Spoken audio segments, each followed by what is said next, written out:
नौजवान था और यतीम भी था। शौक बन गया दीन पढ़ने का।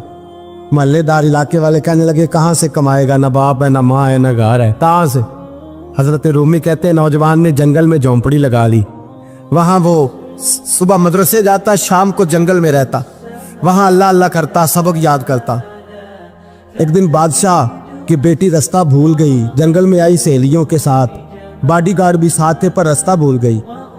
खोती खोती शाम हो गई, ऐसी खोई कि जब रात गहरी हो गई तो आके उस नौजवान के पास रुकी और चिल्लाने लगी। शेर के दहाड़ने की आवाज आती है, भेड़िए के बोलने की आवाज आती है। नौजवान अकेला, सहेलियां बिछड़ गई, गार्ड बिछड़ गए।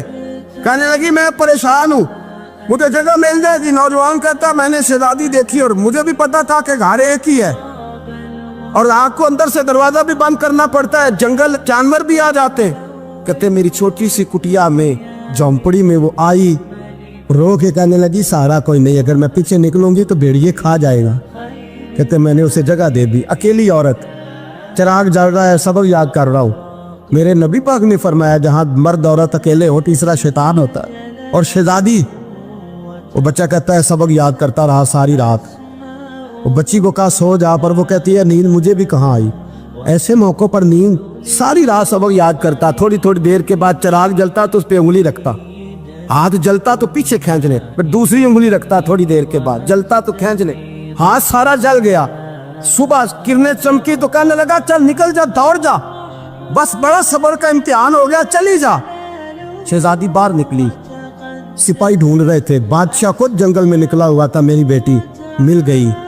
बादशाह तन्हाई में जाके कहने लगा बेटा मैं दुनिया को बताऊंगा कि मेरी बेटी खोई नहीं थी, सिपाही साथ ही थे। ये बड़ा मुश्किल होता है, बेटी तो भूल के भी रात कहीं रह पड़े तो लोग जीने नहीं देते, तो बेटा मुश्किल हो जाएगा मेरे लिए। कहाँ थी? उसने कहा नेक नौजवान के पास। उसने कहा बेटा मैं तो तेरी बात मानूंगा पर दुनिया नहीं मानेगी। अगर उस नौजवान ने किसी को बता दिया कि तू उसके पास थी तो फिर लोग मेरा जीना मुहाल कर देंगे। बेटा मैं मर जाऊंगा, मेरी मजबूरी ये है कि वो कहीं राज ना उगल दे वो नौजवान, उसे कत्ल करना पड़ेगा। औरत ने मिन्नतें की, उस बेटी ने कहा मेरे मौसम को मारोगे, रोई।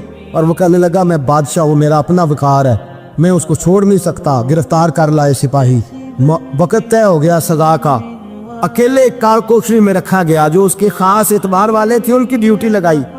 बादशाह ने बुलाया, पहले बिलम आया। औरत कहने लगी, बेटी कहने लगी एक दफा तो बुलाओ ना, एक सवाल बस पर्दे में रह के पूछना है और फिर जो आपका जी चाहे मेरे मौसम को मारना तो है, तो मर्जी आपकी। सामने खड़ा किया, नौजवान पर्दे के पीछे, औरत खड़ी हो गई। बादशाह बीच बैठ गया।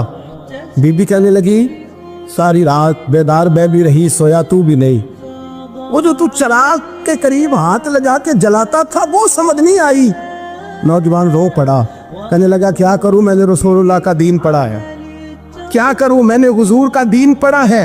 मैंने पढ़ा है कि जानी को सबसे नीचे दोज़ख के सबसे निचले दर्जे में जलाया जाए, उसे जहन्नमियों का पीप और रेशा पिलाया जाए, कंद खिलाया जाए। ये रवायतें पड़ी हुई थी। थोड़ी थोड़ी देर के बाद शैतान मुझे कहता था बदकारी कर ले। मैं अपना हाथ उसी वक्त जब शैतान मशवरा देता तो मैं आग पे करता। मैं कहता अगर ये बर्दाश्त हो गई तो वो भी हो जाएगी। जब हाथ जलता तो मैं समझ जाता नहीं तुझसे तो ये नहीं बर्दाश्त होती तो वो कैसे होगी। फिर मुझे शैतान मशवरा देता कोई देख नहीं रहा, तो बुलाने नहीं गया, खुद आई, मैं दूसरी उंगली लगा देता। मैंने हाथ जलाया और मैं समझ गया जब छोटे से चिराग की इतनी सी शमा की आग नहीं बर्दाश्त होती तो दोज़ख कैसे बर्दाश्त होगी। कहता मैं बाज आया। बादशाह ने ये कहानी सुनी, लफ्ज सुने तो चीख मार के रोया। कहने लगा तालिब इल्म तू तो मेरे नबी का सच्चा गुलाम है, और मेरे रसूल के जो सच्चे गुलाम होते हैं उन्हें फांसियां नहीं दी जाती, उन्हें तख्त पर बिठाया जाता है। अब तुझे सजा नहीं होगी बल्कि मैं अपनी बेटी का निकाह तेरे साथ करूंगा और मेरे बाद इस सल्तनत का बादशाह भी तू ही बनेगा। अब वो नौजवान वहां नारे लगा रहा है, कहता लोगों तुम मुझे कहते थे दीन से क्या मिलता है, दीन से तो अल्लाह तख्त व ताज भी अता फरमा देता है। अगर नौजवान शर्म हया वाले बन के रहे अल्लाह सारी इज्जतें दे देगा। देखे ना अल्लाह के फजल से इज्जत मिलती है, और जब कोई इज्जतदारों जैसा काम ही ना करे। एक बात और अर्ज करनी है पर वक्त थोड़ा रह गया। जवानों मैं ना जब कभी परेशान होता हूँ ना तो मैं ये वाली बात खोल के पढ़ता हूँ वाला, ये बात ढारस बनाती है। ढारस तवानाई देती है, पूरा मजमून बांधा है। आला हजरत कहते हैं बेरूपिया था, मदारी, रूप बदल बदल के दिखाया करता था, बादशाहों से इनाम लेता था। एक दिन औरंगजेब आलमगीर के पास आ गया, कहने लगा मैं रूप बदलूंगा, अगर आप पहचान ना सके तो मैं इनाम लूंगा। आपने फरमाया मैं कोई ऐसे वैसा बादशाह नहीं, काम मुझे धोखा देना मुश्किल है। कहा नहीं मैं रूप बदलूंगा। हजरत औरंगजेब आलमगीर बड़े नेक बादशाह गुजरे, बड़े परहेजगार आदमी। वो बेरूपिया कहने लगा मैं रूप बदलूंगा, आप नहीं पहचान सकेंगे। फरमाया चल जितना तेरे अंदर जोर है लगा ले। हजरत ने ऐलान किया कि मैंने फौजी भर्ती कर दे, 2 माह के बाद टेस्ट होगा। वो 2 महीने दौड़ता रहा, रंग रूप बनाता रहा, आया टेस्ट देने, 2-3 सिपाहियों का इम्तिहान लिया, उसकी बारी आई तो 10 रुपए दिए। कहने लगे तेरे आने जाने का किराया मैंने तुझे पहचान लिया है। कुछ दिनों के बाद जाने लगे सफर पर, तो भिखारी आ गए खैरात मांगने। उसने भी सारे मुंह पर स्याही मार ली, कपड़े फाड़ लिए, सर के बाल मुड़ा लिए, भवे तक कटा ली, बदरंग होके आया। कासा आगे किया तो हजरत ने 10 रुपए डाले। कहने लगे तेरे आने जाने का किराया मैंने पहचान लिया है। कुछ दिन गुजरे तो टीचर की जरूरत थी, उसने मूछें बड़ी कर ली, दाढ़ी नकली लगा ली, सर पे जिना कैप पहन ली, एक शेरवानी ले ली और हाथ में छड़ी पकड़ के आया। कहने लगा मैं उस्ताद हूँ, 2-4 बंदों का इम्तिहान लिया, उसकी बारी आई तो 5 रुपए दिए, 10 रुपए दिए, का तेरा किराया मैंने पहचान लिया। 2 साल गुजर गए, वो जब भी आता हजरत पहचान लेते। एक दिन सफर पे जा रहे थे, बहुत बड़ा लश्कर था, जिहाद करने जा रहे थे औरंगजेब आलमगीर। तो देखा एक पहाड़ी है, पहाड़ी पे लोग जा भी रहे हैं आ भी रहे। औरंगजेब आलमगीर पूछने लगे यहाँ क्या है? कहने लगे बाबा जी बैठे हैं दुआ करते हैं, अल्लाह के नेक बंदे हैं। औरंगजेब कहने लगे यार पुराने लोग सारे ही अल्लाह वालों को मानते, ये भी मुसीबत आई है जितनी नहीं आई है, सारे लोग ही मानते। कहने लगे जरा मैं दुआ ना करा लूं, बच्चे काम जा रहा हूँ। औरंगजेब बादशाह थे, बादशाह लोग नाजुक मिजाज होते हैं। घोड़े से उतरे, बड़ी मुश्किल से पहाड़ी पे चढ़े, ऊपर गए तो लाइन लगी है, बाबा जी कार में बैठे। कहने लगे मैंने मिलना, मैं औरंगजेब हूँ। उन्होंने कहा हमारा बाबा उस तरह का पीर नहीं कि अमीर आए तो रंग और हो, गरीब आए तो और हो, यहाँ अगर मिलना है तो लाइन में लग जाओ, सब एक जैसे। अब लाइन में खड़े हो गए, 50 आदमी आगे थे, कहते 51वां नंबर था। थक गया धूप में खड़ा खड़ा। जब मैं पहुंचा गार के दाने तो मैंने बाबा जी के चेहरे पे नजर डाली तो बड़ा नूरानी चेहरा, बड़ी खूबसूरत लबो लहजा। मैंने कहा मेरे जैसा आदमी भी पगड़ी बांध ले तो अच्छा लगने लग जाता है, बड़ा खूबसूरत अंदाज। कहते हो मैं उनके पास अत्ताहियात की हालत में बैठ गया। मैंने कहा हुजूर मैं जा रहा हूँ जिहाद करने, दुआ करना। बुजुर्गों ने हाथ उठाए, अल्लाह इसकी मदद फरमा, दीन को गलबा अता फरमा, इससे दीन का सच्चा पक्का सिपाही बना। फिर थपकी दी, 2-4 नसीहतें निकाल डाली, देखना जुल्म न करना, ज्यादती न करना, जब तू जीत खर न करना, गुरूर न करना, नसीहतें भी कर दी। कहते अब जब मैं उठा तो 2-4 दिनार बतौरे नजराना मुसल्ले के नीचे रखे और उल्टे कदम जब मैं गार से उतरा, उन्होंने रुमाल झाड़ा और उठ के खड़े हो गए। कहने लगे आज नहीं तूने पहचाना, आज नहीं तूने पहचाना, मेरा इनाम बनता है, आज नहीं पहचाना, ला पैसे। औरंगजेब कहने लगा यार तूने हद कर दी, कहाँ चढ़ा कहाँ खड़ा रहा, धूप में थक गया, कमाल कर दी भाई तूने। बता तू क्या लेगा, अब तू देख जल्दी बता, वो कितने लोग पीछे धूप में खड़े हैं, लश्कर सारा खड़ा है, क्या लेगा? उसने कहा सबसे कीमती हीरे वो है जो तेरे सर के ताज में लगे हुए, मुझे तेरा ताज चाहिए। ओ भाइयों सुनना और याद रखना, मेरे आला हजरत कहते हैं बादशाह ने सर के ऊपर से ताज उतारा, बहरूपिये के कदमों में रखा और कहने लगे ये ले, और ये तो तेरा मांगने पर मैंने दिया है ना, मैं वापस आता हूँ तो आना, मैं अपनी मर्जी से भी तुझे दूंगा। तूने औरंगजेब जैसे बंदे को धोखा दिया, आना मैं उस वक्त भी दूंगा। वो देख बस बात खत्म हो गई, हद हो गई। देखकर कहते हैं जब मैं पलटा ना वापिस, बहरूपिये ने आवाज दी बादशाह ठहर जा। तो मैंने पलट के देखा तो कहने लगे ये अपना ताज ले जा, उठा और ले जा। मैंने कहा 2 साल बीत गए तुझे मेहनत करते, आज काबू आया तो ले जाओ। कहने लगा ले जा, मसला समझ में आ गया। मैंने कहा मुझे भी तो समझाना।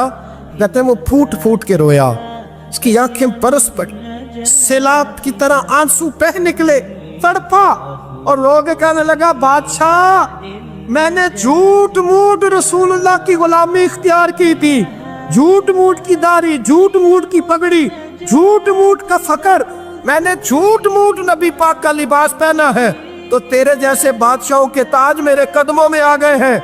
अगर मैं सचमुच रसूलुल्लाह का गुलाम बनूंगा तो अल्लाह क्या कुछ अता फरमाए, अल्लाह कितनी नेमतों से नवाजे।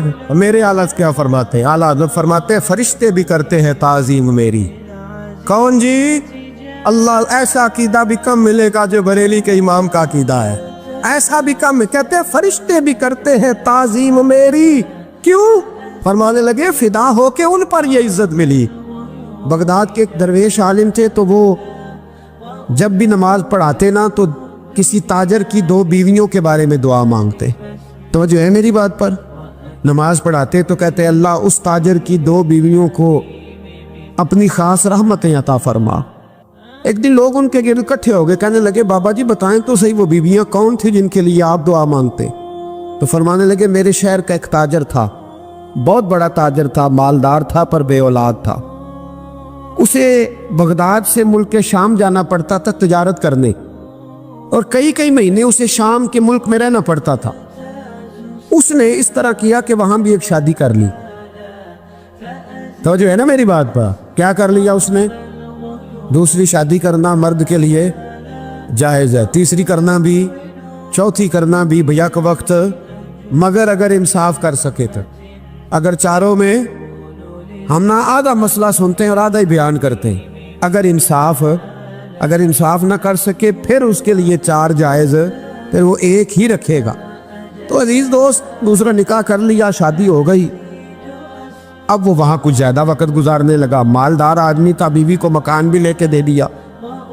अब वो जरा देर से आता वापिस, और जब आता भी तो उसके वो वाले अंदाज ना होते जो पहले हुआ करते थे। अब बीवी से बड़ा जासूस भी कोई नहीं होता, उसको तो पहले पता चल जाता है कि माजरा क्या है, उसे बड़ी खबर होती है। तो उसने महसूस कर लिया कि बदले बदले से मेरी सरकार नजर आते। वो कहने लगी अब के जब आता जाता है तो इसके हालात कुछ बदले बदले से हैं, माहौल कुछ और है। उसने एक बूढ़ा आदमी जो उसका अजीज भी था और समझदार भी था उसको तैयार किया। कहने लगी अब के जब मुल्क के शाम जाए ना तो इसका पीछा करना और खबर करना कि कहाँ रहता है, कहाँ जाता है, क्या करता है। वो बूढ़े बुजुर्ग जो थे वो खातून के कहने पर कुछ उसने किराया भी दिया। वो उस ताजर के पीछे गए और वापस आके खबर दी। कहने लगे कि ये तो 2-3 साल बीत गए, इसने वहाँ भी शादी की हुई है, तुझे बताया ही नहीं। बीवी बड़ी समझदार थी, हौसला मंद, जीरत, उसने शोर नहीं मचाया। उसने कहा कि मैं ना अब जब आएगा ना तो तरीके से बात करूंगी और पूछूंगी कि ऐसा क्यों किया।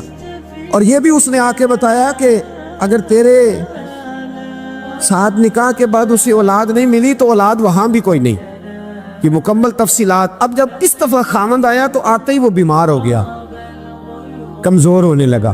अब खातून ने मुनासिब नहीं समझा कि आते ही धड़ाम से मैं उसके सर पर ये ठोड़ दूं कि तूने निकाह किया हुआ है और मुझे बताया नहीं। वो जरा तसल्ली में रही, कुछ वो बीमार था, हौसला रखा, खिदमत करती रही। कुछ दिन गुजरे तो वो ताजर इंतकाल कर गया, फौत हो गया। अब राज खोल न सका, इद्दत गुजारी, और जब सारा माल जमा किया ना तो अशरफियों की बोरियां भर गई। सारा माल उस बीबी का, 4 बोरियों में अशरफियां, 4। यहां तो पेट का दोज़ख है, माज़ अल्लाह, भरता ही नहीं। हाल मिन मजीद, हाल मिन मजीद। वो जो कहते थे ना कि बस बाहर चला जाऊं और बाहर मैं कुछ थोड़े से पैसे कमा के 2-3 साल में लौट आऊंगा, फिर यहाँ आके कोई कारोबार करूंगा, वो गए हैं तो वापिस नहीं आए। वो जो कहते थे ना बस मैंने इतना सा कारोबार करना है कि मकान बन जाए, उन्होंने 4 मकान भी बना लिए हैं, लेकिन ब्रेक हल में मजीद की दौड़ है। अब 4 बोरियां उस औरत ने छुपाए रखी। कोई बंदा नहीं जानता बगदाद में कि मुल्क के शाम में ताजर की दूसरी बीवी भी है। जब वो फारिग हुई तो उसने उस बूढ़े जासूस को फिर बुलाया और 2 बोरियां ऊंट पे रखी, खुद भी साथ बैठी और मुल्क के शाम गई। अल्लाह अकबर। वह बुजुर्ग कहते हैं मैं ऐसे नहीं दुआ करता। उसको जाके कहने लगी मैं अकेली वारिस नहीं हूँ, आधे की वारिस तू भी है। मैं अकेली वारिस नहीं, ये तक़सीम विरासत है, आधी की वारिस तू भी है। तो रख अपने पैसे, मुझे पता है उसने निकाह किया था पर मुझे बताया नहीं था, तो रख अपने पैसे, मैं तुझे दे रही हूँ, आधे तेरे हैं आधे मेरे हैं। उसने नजर उठाई तो रो पड़ी, कहने लगी नहीं अब ये सारे तेरे ही हैं। अगर तू अल्लाह से डरती है तो मैं भी रब से डरती हूँ, अगर तू मुस्तफ़ा करीम का कलमा पढ़ती है तो मैं भी उसी नबी की मानने वाली हूँ। कहा बात क्या है, मेरा क्यों है सारा?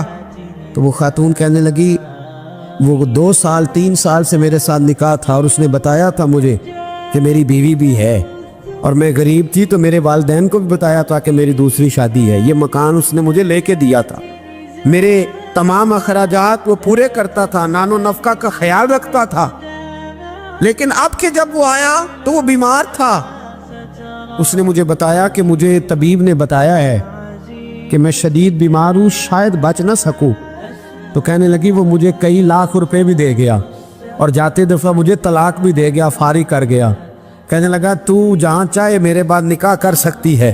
और कहने लगा मैं चाहता था पहली बीवी को बता दूँ, मौका नहीं बना और उसका दिल ना टूटे, बता नहीं पाया, लिहाजा वो मुझे ढेर सारे पैसे दे चुका है, सारा मेरा हिस्सा मुझे पहले से दे चुका है। मेरी बहन अब ये 4 बोरियों में से 2 मेरी नहीं बल्कि 4 की 4 ही तेरी है, तू ही इसकी हकदार है।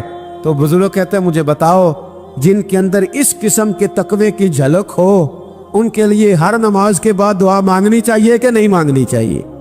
हजरत उमर के ज़माने में ना एक नौजवान था, नेक था, मस्जिद जाया करता था रात को। तो मस्जिद जा रहा था तो रास्ते में एक औरत ने दावत गुनाह दी, इब्ने असाकर ने इसको लिखा है। तो नौजवान था, ख्वाहिशात थी, कुछ तबीयत माइल हो गई। अभी उधर जा ही रहा था कि किसी ने आयत पढ़ दी, वाली मन खाफ मकाम रब्बी जन्नतान, जो रब के सामने खड़े होने से डरेगा अल्लाह 2 जन्नतें देगा। वाकई डर गया वो, वाकई डर गया, इतना डरा कि बेहोश होके गिर पड़ा। बीमारी से लोग बेहोश होते हैं, पैसे डूब गए बेहोश होते हैं, बच्चे के गम में बेहोश होते हैं। सच बताओ कभी खौफे खुदा से भी बेहोश होता कोई देखा है? हमारे यहाँ तो रोजमर्रा ही नहीं है भाई। और बड़ी बातें हैं बेहोश होने की, डरने की, गश खाने की। बेहोश होके गिर पड़ा, बूढ़े बाप को किसी ने बताया बच्चा बेहोश पड़ा है, उठा के घर लाए, घर ला के कहा बेटा क्या हुआ? नौजवान है, चढ़ती जवानी है, पर पाकीज़ा बड़ी है।